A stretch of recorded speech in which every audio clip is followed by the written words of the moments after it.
বাংলা আবাস যোজনায় বড় সুখবর, যেখানে আগামী 48 ঘন্টার মধ্যে টাকা দেওয়া শুরু করবে রাজ্য সরকার বলে শোনা গিয়েছে।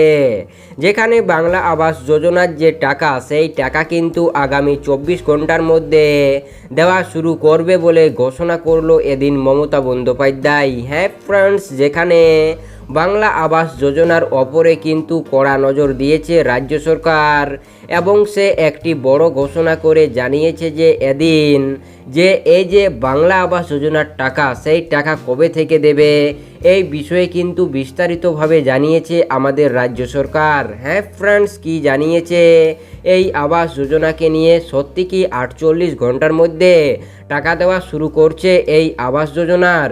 সেটাই কিন্তু জানাবো এই ভিডিওতে। হ্যাঁ ফ্রেন্ডস, সর্বপ্রথম দেখে নেব যে মমতা বন্দ্যোপাধ্যায় কি জানিয়েছে। যেখানে মমতা বন্দ্যোপাধ্যায় জানিয়েছে যে বাংলার ঘর বাংলায় দেবে, অর্থাৎ রাজ্য সরকার দিবে এই বাংলা আবাস যোজনা।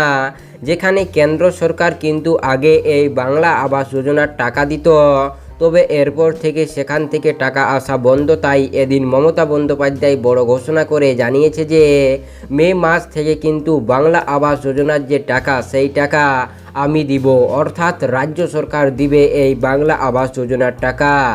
যেখানে মে মাসের দ্বিতীয় থেকে তৃতীয় সপ্তাহ থেকে এই বাংলা আবাস যোজনার টাকা ঢোকা কিন্তু শুরু হবে সমস্ত লোকের ব্যাংক অ্যাকাউন্টে। যেখানে নতুন লিস্ট কিন্তু 11 কোটি ঘোষণা করেছে এই রাজ্য সরকার, যে 11 কোটি বাড়ি দেওয়া হবে এরপর।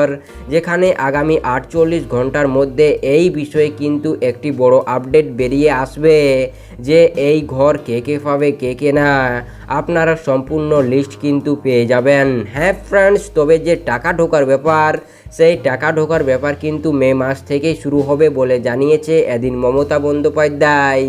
যেখানে মে মাসের প্রথম নয়, দ্বিতীয় থেকে তৃতীয় সপ্তাহর মধ্যে কিন্তু টাকা ঢোকা শুরু করবে বলে শোনা গিয়েছে। হ্যাঁ ফ্রেন্ডস, এই ছিল একটি আবাস যোজনাকে নিয়ে বড় আপডেট। ভিডিওটি যদি ভালো লেগে থাকে তাহলে অবশ্যই লাইক দিয়ে আমাদের চ্যানেলটিকে সাবস্ক্রাইব করে আমাদের পাশে থাকবেন। তাই আপনাদের সম্পূর্ণ ভিডিওটি দেখার জন্য অসংখ্য ধন্যবাদ।